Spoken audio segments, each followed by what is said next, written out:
Second star to the right and straight on till morning.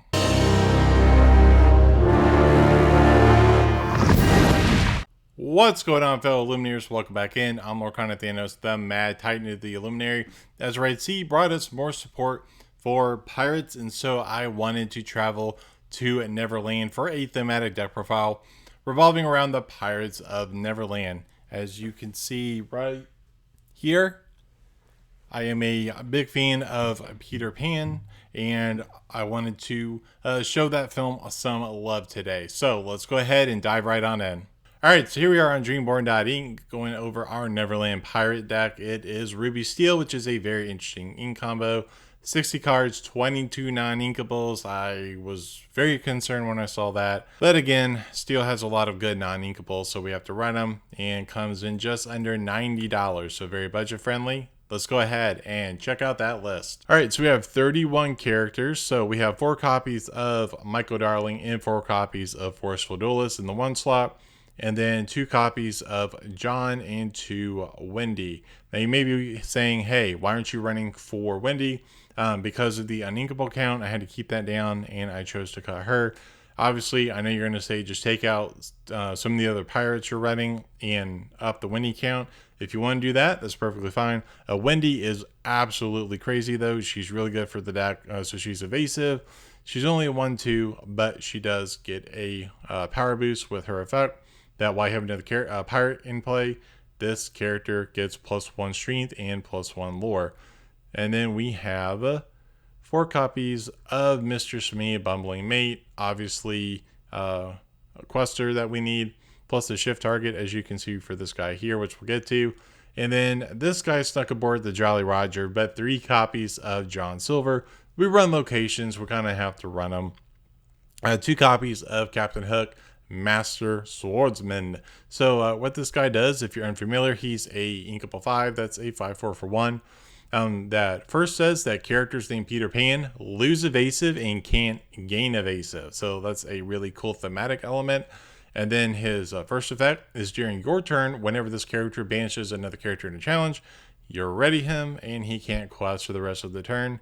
And then the cards you're probably going to tell me to cut to up Wendy here is we have 2 copies of Mullins Seasoned Shipmate. So he's a inkable 5. That's a 6/4 for 1. This is why you have a character named Mr. Smee in play. This character gets resist +1.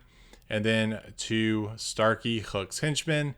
While you have a captain character in play, this character gets an additional lore. And he's inkable and 1 lore. So then we have the brand new Mr. Smee, captain of the Jolly Roger. He finally got promoted. So this guy is a non-inkable 6 cost. That's a 3/6 with 2 lore pips and shifts 4/4.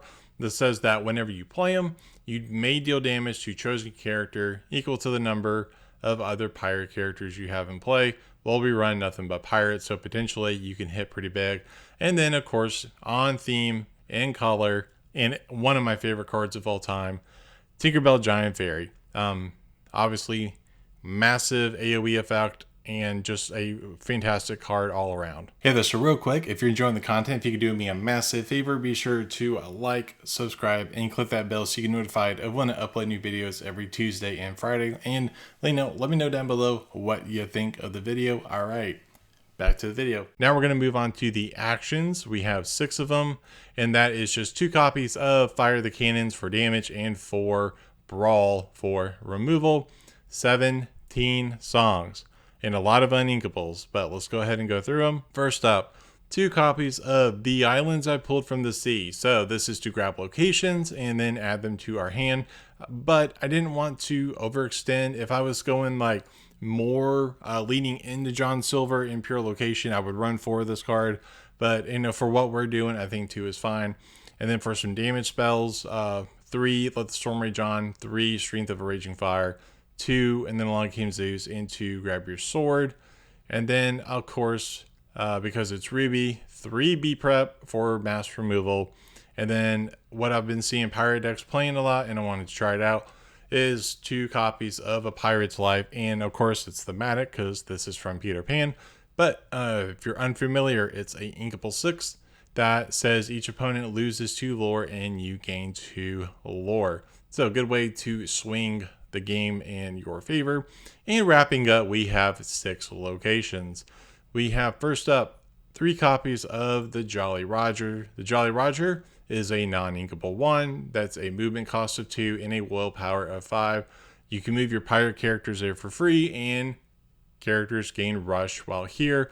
Perfect for what you want to do with pirates. And then our secondary location is the brand new Skull Rock Isolated Fortress. So Skull Rock is a inkable 2 cost, a movement cost of 1, and a willpower of 6. Your characters gain an additional strength while here. And at the start of your turn, if a pirate is at Skull Rock, you gain 1 lore. The question might be, why no Jim Hawkins in the RLS Legacy? Again, if I was gonna really rely on the John Silver aspect and kind of go with like more location heavy, I considered it. I honestly considered it, but I didn't think it was right for the deck. So that's why we are doing a 3-3, and also not doing 4-0s for spacing. But there you guys have it. That's the list. That's going to do it for today's video. Be sure to give me one of these. It's super impactful and helping this video find other Illuminaires such as yourself. If you like the Lorcana content here on the channel and you want to see more, tighten smash that subscribe button and click that bell so you get notified of when I upload new videos every Tuesday and Friday. Also, be sure to let me know down below what you thought of this video, and you can follow me on the artist formerly known as Twitter on X at Lorcana Thanos, and I'm on Blue Sky as well at Lorcana Thanos. Thanks for watching, and I think you might enjoy these. And remember, the hardest choices require the strongest wills.